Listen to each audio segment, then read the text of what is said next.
what I'd like to do is chat with you about how things were when you were children.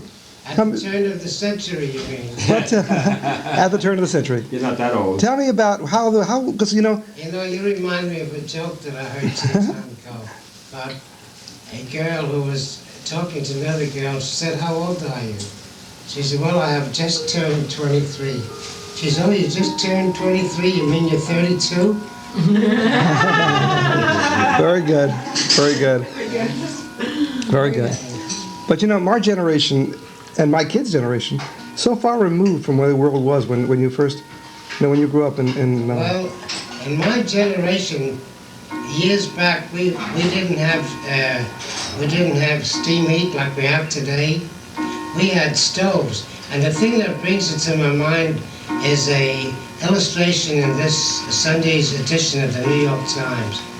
They had a number of pages illustrating old times stoves and showing that a lot of people today are buying old time stoves because electricity is high, oil is high, oil is hard to get, and stoves, you just put wood in there, or coal in there, and you can heat up the place very nicely. As a matter of fact, it's not a bad idea. Tell me about the house you lived in. Potbelly stoves were very good. The only thing is that you could only put them in one room at a time. Usually you only got it, you have it in one room. Tell me about your room. What you need was a bigger pot. You had it Could you tell me- kitchen where everybody congregated in the kitchen. Yeah, why don't you describe the house that you lived in? Because I really have no idea what it was like. Which house do you mean? Well, the first house you remember.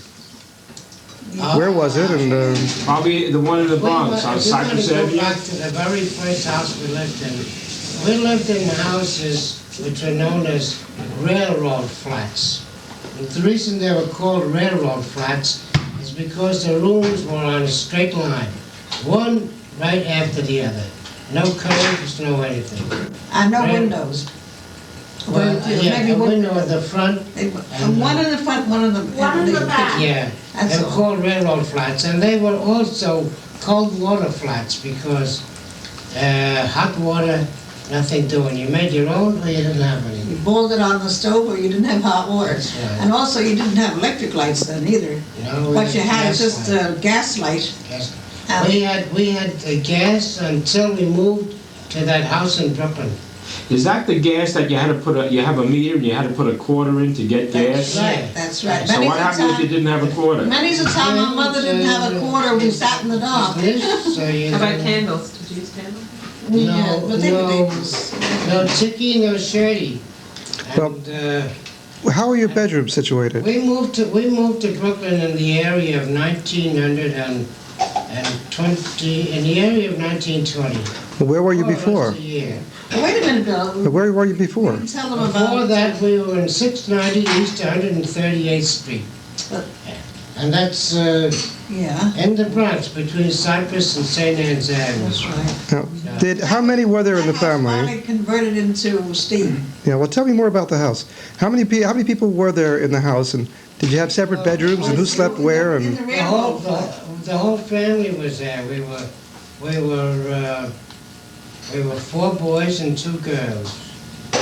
And when we had company, like my Uncle Max would come from Tennessee, and want to accommodate company, the children, including little Willie here, would sleep on the floor because the company got the folding bed. well, what did your father do, and what was his, and how was your mother's health at this time?